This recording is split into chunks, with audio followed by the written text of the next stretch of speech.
Olá, meu nome é Paulo Cogos e esta live é uma live que eu já fiz ontem, mas o YouTube excluiu, por motivos técnicos. Existe inflação boa e deflação ruim? Essa pergunta que eu quero responder nessa live. Nós, economistas da tradição austríaca, sabemos que, sistemicamente falando, a inflação, a expansão artificial da oferta monetária, é ruim, ela é praticada pelos governos e ela distorce os preços. Faz com que o capital seja mal investido e gera os famigerados ciclos de boom e bust, além de causar distorções no tecido moral da sociedade. Sabemos ainda que a deflação decorrente do aumento da produtividade e da tecnologia de uma sociedade, essa deflação saudável e paulatina, é excelente para a economia. Mas podem existir casos em que exista, sim, uma inflação boa e uma deflação que, embora não seja ruim per se, é resultante de eventos ruins. Seria melhor se ela não acontecesse, porque seria melhor se esses eventos ruins não acontecessem. Para analisar essas situações, é preciso entender antes alguns conceitos de economia, de praxeologia, inclusive. O primeiro, fazer uma distinção entre raridade e valor. Não é porque algo é raro que ele é valioso. Imaginem, por exemplo, uma gigantesca bola de esterco roxa no formato de um elefante. É algo muito raro de se ver, mas não é valioso, porque não existe nenhum lastro no valor que as pessoas atribuem a essa coisa, nenhum lastro no valor subjetivo. A raridade só empresta valor à coisa quando ela está relacionada a um valor subjetivo que os agentes atribuem. Então, imaginem que exista um bem ou serviço na economia que seja raro. Ele será alocado para as pessoas que mais valorizam efetivamente, ou seja, que têm condições de pagar por esse bem. Alocado para as finalidades mais urgentes, segundo os critérios desses mesmos agentes. Assim sendo, para esse bem raro, a próxima unidade desse bem será alocada para uma finalidade à qual é atribuída muito valor, por isso que ela será valiosa no mercado. A decrescente, à medida que a abundância deste bem aumenta. Tendo dito isso, é preciso analisar a peculiaridade dos bens de uso monetário, as commodities monetárias. No caso delas, a raridade tem mais um efeito relevante na análise do valor dela. Afinal, quando uma commodity monetária é rara, ela apresenta uma baixa expectativa inflacionária. E isto é muito útil para a moeda, porque as pessoas querem que ela atue como uma reserva de valor. Portanto, é útil que ela tenha uma baixa expectativa inflacionária, e o ideal, inclusive, é que ela tenha uma expectativa deflacionária. É por isso que o Bitcoin, que tem as suas falhas, é valioso, porque ele é limitado a 21 milhões de unidades, por motivos técnicos. Ele não passa disso. Então, uma vez que se atinge essas 21 milhões de unidades, a expectativa é que ela comece a deflacionar. Isso é muito bom para uma moeda. Afinal, o que as pessoas querem numa sociedade? Elas querem armazenar o valor que elas geram na sociedade numa commodity capaz de ser empregada como meio de troca. Isso é uma moeda. Então, a moeda funciona como um capacitor, para fazer uma analogia com a eletrônica. Você não gosta de armazenar a sua energia gerada num capacitor? A moeda deve ser assim. Por isso que é bom que ela tenha uma expectativa deflacionária. A moeda, ela possui diversas características que a tornem empregáveis como tal. Basta ver aí o teorema da regressão de Menger. As moedas emergem espontaneamente no mercado quando elas apresentam essa característica. Aliás, um parênteses, essa é a primeira live que eu estou fazendo no meu computador novo. Espero que esteja funcionando tudo bem. Com isso, a moeda exerce uma função que eu chamo de comunicação capilar. A comunicação capilar é a capacidade da moeda comunicar o legado econômico de uma civilização, todo o aparato econômico acumulado por uma sociedade, para o indivíduo. Ou seja, de forma capilar, de forma que o indivíduo consiga, em pouco esforço, realizar muitas transações para o seu deleite, para o seu consumo próprio. Sempre que ele queira. Portanto, a moeda precisa estar disponível. Tendo isso em vista, eu divido as características de uma moeda, a sua monetariedade, em dois grandes grupos. O grupo da disponibilidade e o grupo da reserva de valor. Aparentemente, parecem coisas contraditórias, reserva de valor e disponibilidade. Mas, com algumas tecnologias, é possível conciliar, produzindo, assim, moedas que realmente atuem como moedas, uma moeda forte, o que é essencial para a saúde de uma civilização, moeda forte. Por isso que toda vez que algum politiquinho vier falar que é preciso desvalorizar a moeda, atire nele. Use o M107 Sniper Rifle.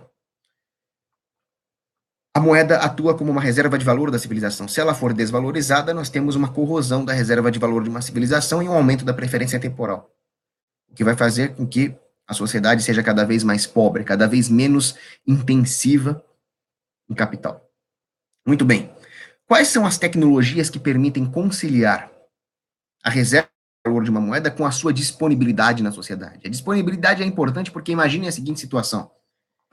Nós empregamos uma moeda tão rara que hoje ela só está circulando numa cidade lá na Índia. Como é que eu vou fazer para comprar pão amanhã? Não dá. É preciso que haja uma disponibilidade para que as transações possam acontecer. Quantas vezes vocês já não foram numa loja e o sujeito não tinha troco? Não havia, então, moedas disponíveis para mediar a transação e simplesmente a transação não foi feita, você desistiu da compra, você saiu perdendo e o comerciante também saiu perdendo. Por isso que a disponibilidade é importante. Essas tecnologias podem ser divididas, por sua vez, em 3 grupos. A tecnologia moral. Isso é muito importante. Numa sociedade que puna firme os bandidos, que evite que os maus elementos adentrem a sociedade, ou seja, fronteiras fechadas, e que seja obediente aos princípios da moralidade judaico-cristã, numa sociedade dessa, provavelmente você vai poder andar com grandes quantidades de encaixe na rua, sem ser assaltado. Isso aumenta a disponibilidade da moeda, sem necessariamente ter que aumentar a quantidade dessa commodity que é prospectada. Embora isso tenha efeitos importantíssimos de longo prazo numa civilização, para nossa análise de inflação e deflação, talvez não seja o fator mais relevante a curto prazo. Analisemos, então, as tecnologias gerenciais, as maneiras de administrar a moeda. Os cavaleiros templários, na Idade Média, criaram uma inovação nesse sentido, que eram os títulos resgatáveis, os papéis. Então, era possível ir até a Terra Santa sem ter que carregar uma imensa quantidade de ouro metálico. Era possível depositar esse ouro nos bancos dos templários e caminhar com papéis, títulos resgatáveis, muito mais leves, muito mais portáteis, o que aumenta, portanto, a quantidade de encaixes. Mas, o que eu diria que é o mais interessante é a tecnologia informacional. A tecnologia informacional reduz a quantidade de encaixes que o cidadão precisa para realizar as transações que ele deseja. Um exemplo, o cartão de crédito. O cartão de crédito facilita as transações de forma que as pessoas tenham que andar com menos dinheiro nos bolsos para ter a mesma rotina de consumo que antes. Uma excelente tecnologia. Muito bem-vinda, obviamente. Mas esta tecnologia do cartão de crédito causa uma inflação, causa um aumento de preços, ainda que temporariamente. Este aumento de preços é ruim? Esta inflação é ruim? Não. Esse tipo de inflação foi descrito pela primeira vez pelo grande economista Joseph Salerno, que eu considero um dos maiores economistas vivos hoje. O primeiro efeito é evitar uma escassez. Pensem o seguinte, com o advento da tecnologia de cartão de crédito ou outra tecnologia informacional que facilite as transações, no longo prazo, é claro que ela terá um aumento do capital da sociedade. Mas no curto prazo, não houve um aumento na quantidade de fábricas, de tratores, de máquinas, de robôs, de tecnologia de produção na indústria química, na indústria automotiva, não houve um aumento da produtividade da terra por hectare. Então, a capacidade da sociedade de prover bens e serviços, o capital acumulado é mais ou menos o mesmo. O que mudou foi a tecnologia de transação. Mas as pessoas demandam menos dinheiro. Se elas demandam menos dinheiro, é claro que haverá uma desvalorização do dinheiro. E esta relação entre a quantidade de capital disponível na sociedade e a demanda real das pessoas por encaixes deve ser refletida no sistema de preços. Portanto, um aumento de preços, que evita a escassez. Vamos supor que o governo controlasse os preços. Vamos supor que eu inventasse uma tecnologia de transações inovadora, um cartãozinho assim, que você faz blip, blip, e a transação é feita sem nenhuma taxa. E o governo entrasse e controlasse os preços. Todo o controle de preços, isso é um axioma da Escola Austríaca de Economia, gerará escassez. Então é bom que os preços subam para evitar essa escassez e para distribuir melhor os bens. Caso ela não acontecesse, As pessoas que mais rápido chegassem às lojas para consumir sem muito critério ganhariam esses bens. Então, o mercado é criterioso, é disciplinador e ele tende a uma justiça, porque ele distribui os bens corretamente. Essa subida de preços faz isso. Além disso, aumentará o fluxo de poupança. Se as pessoas não precisam andar com tantos encaixes no bolso, elas podem poupar esse dinheiro. Com mais poupança, haverá uma queda natural da taxa de juros que viabilizará investimentos e projetos. Além disso, o fluxo de poupança dessa sociedade será menos fragmentado, o que reduzirá o custo de transação para conciliar poupadores e investidores. E sem o risco moral que existe quando essa desfragmentação da poupança é forçada pelo Estado, criando grandes corporações e conluios de bancos de investimentos. Ela aconteceria naturalmente com esta tecnologia e com esta inflação natural. Além disso, uma commodity metálica pode ter usos não monetários. Peguemos como exemplo o ouro. O ouro pode ser usado como moeda, mas ele também pode ser usado na indústria eletrônica, na odontologia, em joias, ornamentos, banhos metálicos. Para evitar que esse ouro de uso não monetário seja canalizado para uso monetário justamente quando as pessoas estão demandando menos dinheiro, é interessante que os preços subam. É interessante que os preços reflitam a desvalorização do dinheiro causada por uma diminuição na demanda. Então, tudo isso serve para disciplinar o mercado, para racionalizar a alocação de recursos. Um outro tipo de boa inflação que pode acontecer é quando acontece a destruição de capital. A destruição de capital, obviamente, é ruim. Só um keynesiano, que é um psicopata, um palhaço que não deve ser levado a sério em debate econômico, acha que destruir capital é bom. Uma guerra, um desastre natural, uma invasão alienígena, destruirão o capital. Se há menos capital disponível, o capital está mais escasso, o sistema de preços deve refletir essa escassez, aumentando o nível de preços. É por isso que aqueles que dizem que o capitalista malvadão que aumenta os preços durante uma enchente, durante o furacão Katrina, está explorando o povo, esse cara é um falso humanitário.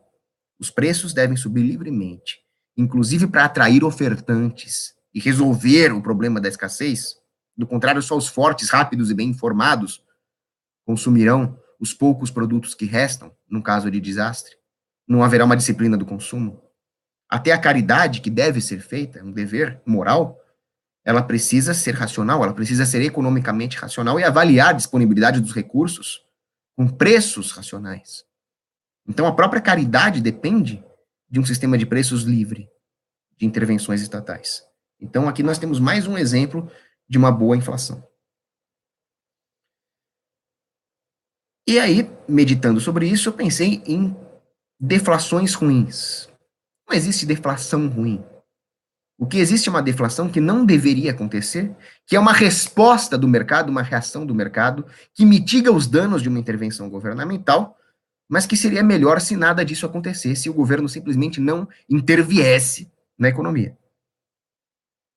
O primeiro caso seria o contrário do advento daquela tecnologia informacional que facilite as transações econômicas. Seria, por exemplo, o governo tolher essa tecnologia, taxar ou regular essa tecnologia. Ou seja, vamos supor que o governo aumentasse, por decreto, as taxas que incidem sobre as operações no cartão de crédito. Seria o efeito oposto de uma tecnologia informacional que facilite as transações. As pessoas teriam que demandar mais encaixes, haveria mais encaixes no poder do público para compensar essas taxas. Isso geraria uma deflação. Mas seria melhor se ela não acontecesse, se ela diminui a capacidade dos bancos de gerar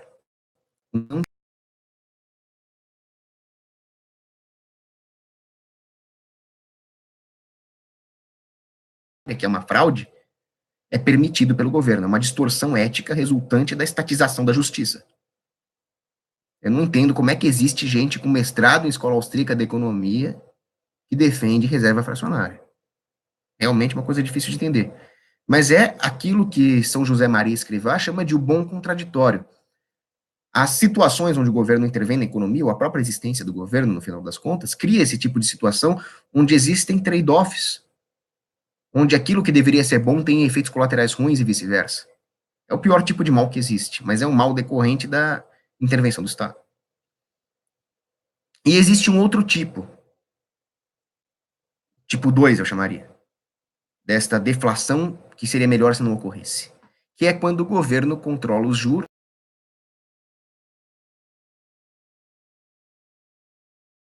Os juros são preço. Agora vai entrar o texugo. Alguém aí perguntou do texugo? Agora chegou a hora do texugo. Deixa eu apresentar para vocês o texugo. Esse é o texugo. Ele tá sempre com cara de quem tá discordando, né? Mas aqui ele só vai discordar dos keynesianos. Os juros são o preço da economia. É o preço do tempo. É preferência temporal. Dentre outros fatores que compõem a taxa de juros. É uma discussão imensa, inclusive dentro da escola austríaca. Mas o fato é que eu não sei qual é o preço certo de um texugo. Qual é o preço certo desse texuguinho aqui no mercado? Eu não sei. Qual é o preço certo desse repelente de insetos? Eu não sei. Nós deixamos com que as forças de mercado hajam e racionalizem esse preço. Se eu não sei, se eu sou incapaz de estabelecer o preço correto de um texugo, como demônios eu poderia estabelecer um preço tão importante e complexo da economia como a taxa de juros? Quem é o governo para se reunir, lá o Copom, e através de um instrumento de engenharia social, que na verdade é terrorismo financeiro, que é a Selic, manipular a taxa de juros? Óbvio que ele não vai acertar. Ele não é Deus para fazer um ajuste fino. Então, os juros sempre estarão artificialmente altos ou artificialmente baixos.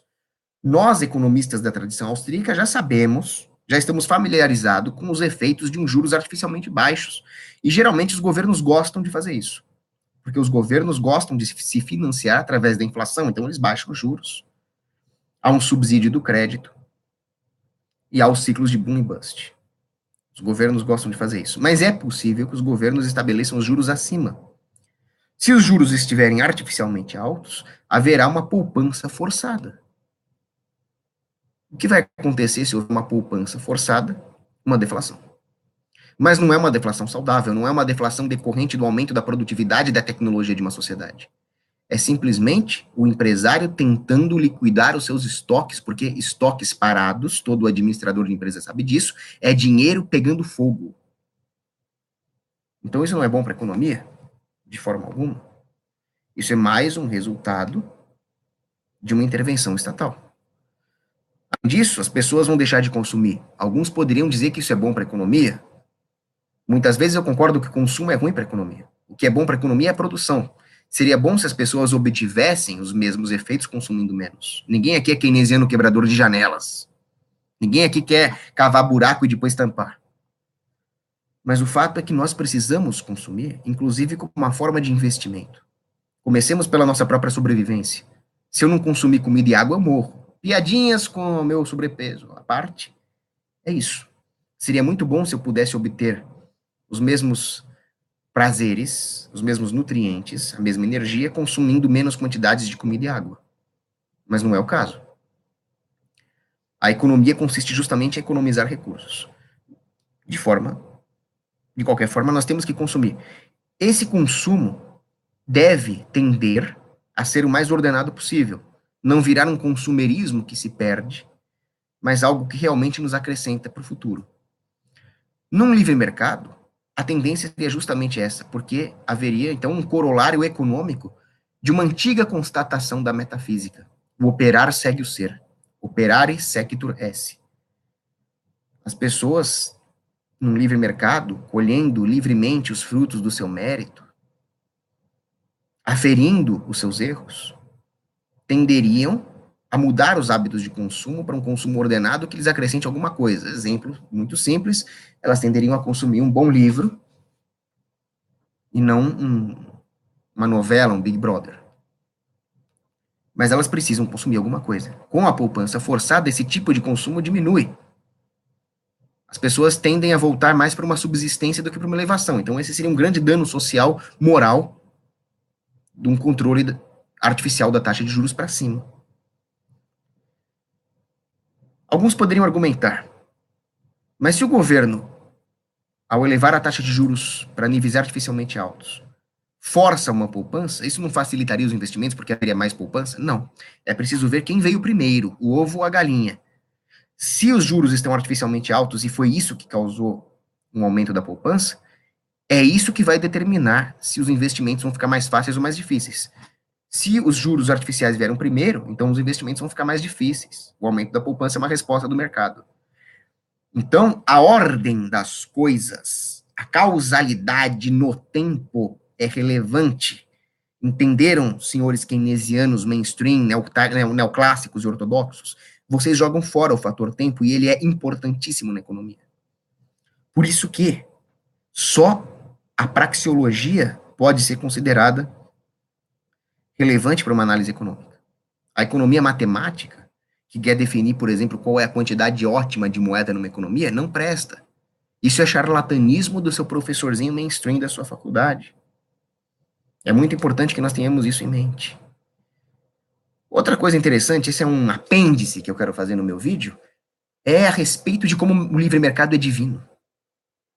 Hoje nós sabemos que o ouro é raro, através das ciências geológicas, que nos dizem que o ouro não é comumente encontrado na crosta terrestre. Nós, portanto, no livre mercado, usaríamos muito ouro. Aí surgem aquelas objeções fantásticas contra o anarcocapitalismo, né? Se a sociedade usasse uma determinada moeda, e se por acaso essa moeda desintegrasse, ou se surgisse um governo e o governo confiscasse essa moeda, ou seja, a disponibilidade física, a quantidade de átomos dessa commodity que circulam numa economia, sofresse um choque de oferta para baixo, o que aconteceria? É simples. Haveria um grande incentivo para prospectar mais dessa commodity. Novos projetos de mineração se tornariam viáveis. Haveria um fluxo do uso não monetário dessa commodity para o uso monetário. Haveria um aumento dos incentivos para pesquisar tecnologias que aumentem a disponibilidade dessa moeda sem aumentar a quantidade, a possibilidade de fracionar essa moeda em subunidades menores, ou de usar meios digitais, blockchain, para transacioná-las. Nós vamos falar um pouquinho mais de blockchain daqui a pouco. E se acontecesse o contrário? Alguém descobrisse um gigantesco veio desse minério, ou se caísse um meteoro feito dessa commodity na Terra, o que aconteceria? A mesma coisa. Haveria incentivos para pesquisar tecnologias de extração de minérios mais raros e mais valiosos. Haveria um fluxo do uso monetário dessa commodity para usos não monetários. Ou seja, o livre mercado ajusta isso. Outra distinção que nós temos que fazer para realmente fechar o tema e entender a situação é a distinção entre liquidez e monetariedade. Isso é importante de entender. Tomemos como exemplo um minério como a alexandrita. A alexandrita é muito rara e muito valiosa. É claro que ela tem liquidez. Se eu chegar com um pedaço de alexandrita na padaria, o dono da padaria teria que ser muito burro para não querer me dar pão e leite em troca de alexandrita. Isso significa que a alexandrita é uma moeda? Isso significa que ela vai virar dinheiro? Não, porque ela não tem aquele fator que eu expliquei, que é a disponibilidade. Ela não teria a capacidade de comunicação capilar da quantidade de capital acumulado por uma economia para um indivíduo que deseja realizar uma transação no tempo e no espaço que ele queira. A alexandrita não é capaz disso. O preço delas no mercado é extremamente volátil, então as empresas não podem fazer previsões, cálculos contábeis com base na cotação da alexandrita. Então é preciso que haja commodities com todo o rol de características que emprestem a monetariedade, que é reserva de valor e disponibilidade. As tecnologias permitem conciliar as coisas. Aí surge a pergunta das criptomoedas. O que você acha do Bitcoin? O que você acha do Nano? Eu não sou um especialista em criptomoedas, mas eu sou um saudosista da Idade Média, eu sou um entusiasta da Idade Média.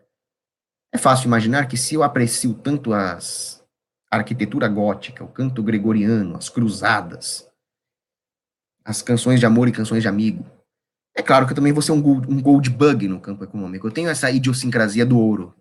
Eu gosto dos dobrões. Mas eu sei apreciar a inovação, a disrupção que é o blockchain, principalmente no que tange a capacidade do blockchain de preservar nossa privacidade financeira. Isso aqui é uma arma de guerra contra o governo. Isso é muito interessante. Mas eu, como gold bug medieval conservador, tenho uma reserva com as criptomoedas. Elas não têm um lastro de valor não monetário. Logo, eu imagino que o seu valor seja um valor composto por um componente especulativo, uma batata quente, Eu espero que as pessoas continuem valorizando o Bitcoin ou outra criptomoeda no futuro.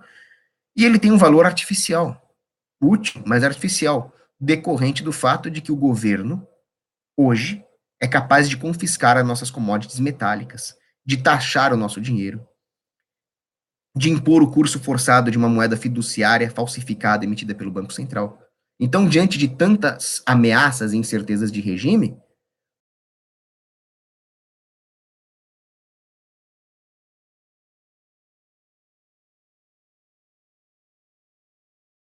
eu diria que pela própria lei de Gresham, o ouro emergeria como a moeda dominante.